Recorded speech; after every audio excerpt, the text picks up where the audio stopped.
Dunkin' Donuts is coming back to Canada, big time. Why? Well, it's because Tim Hortons is vulnerable. Good news, no, correction folks, great news. Tim Hortons is about to get some much needed direct competition when it comes to the coffee and donuts front. That's because after an 8-year hiatus, Dunkin' Donuts is coming back to Canada, big time.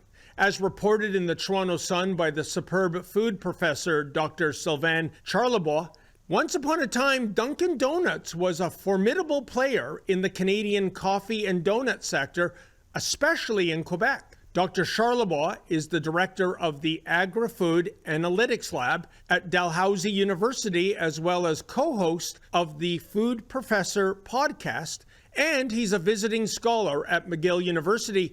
He knows his stuff when it comes to the food and food service sectors. And he notes, quote, "For years, Dunkin' Donuts' collapse in Canada was viewed as one of the great business failures in the country's food service sector.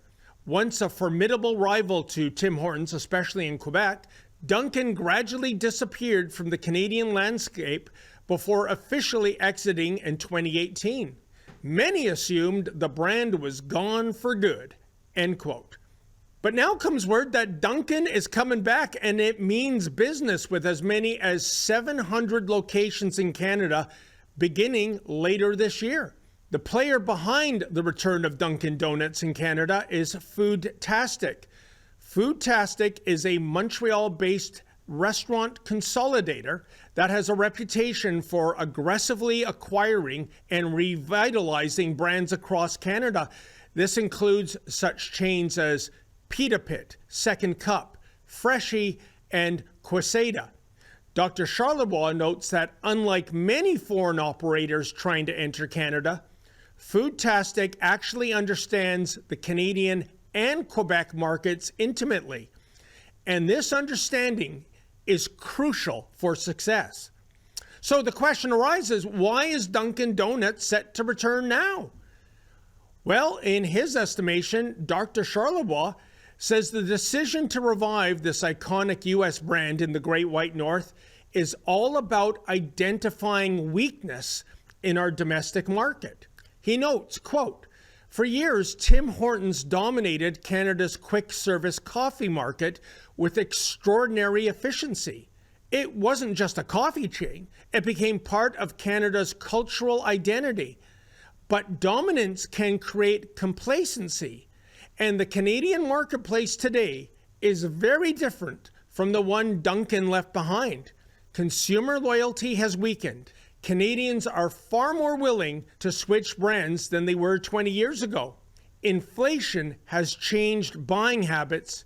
Consumers are increasingly critical of value, quality, consistency, and service. At the same time, the coffee market itself has evolved dramatically," end quote. The good doctor is right on the money. What's more, I think Dr. Charlebois is far too polite in his analysis of Tim's reputational downfall. I mean, let's be honest here.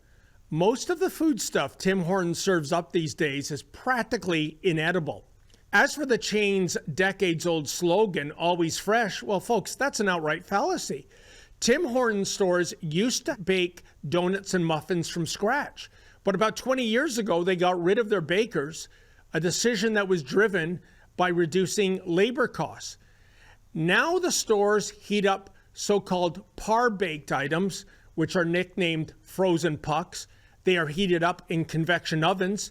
This is a task that's easily done by those making minimum wage and without any knowledge of baking whatsoever. Always fresh indeed.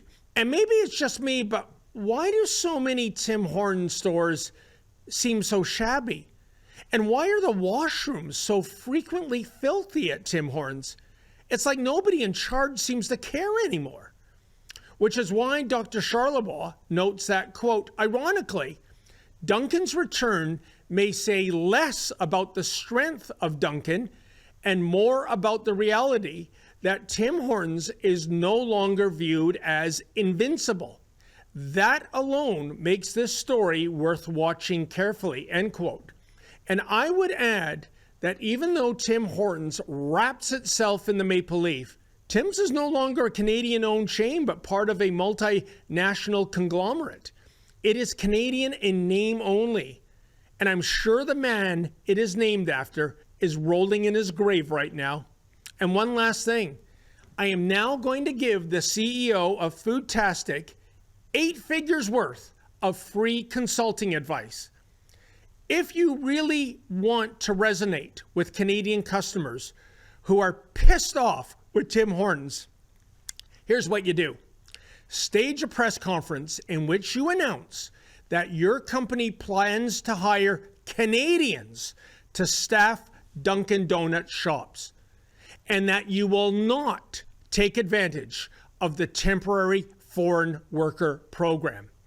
I am certain this would be a winning communication strategy for Foodtastic as it resurrects Dunkin' Donuts in these parts.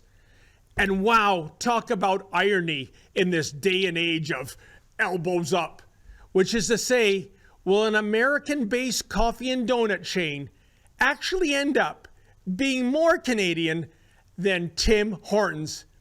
Can't wait to see what transpires in the months ahead.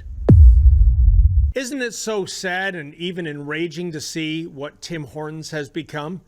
And if you feel like we do, folks, please go to our petition, timsboycott.com.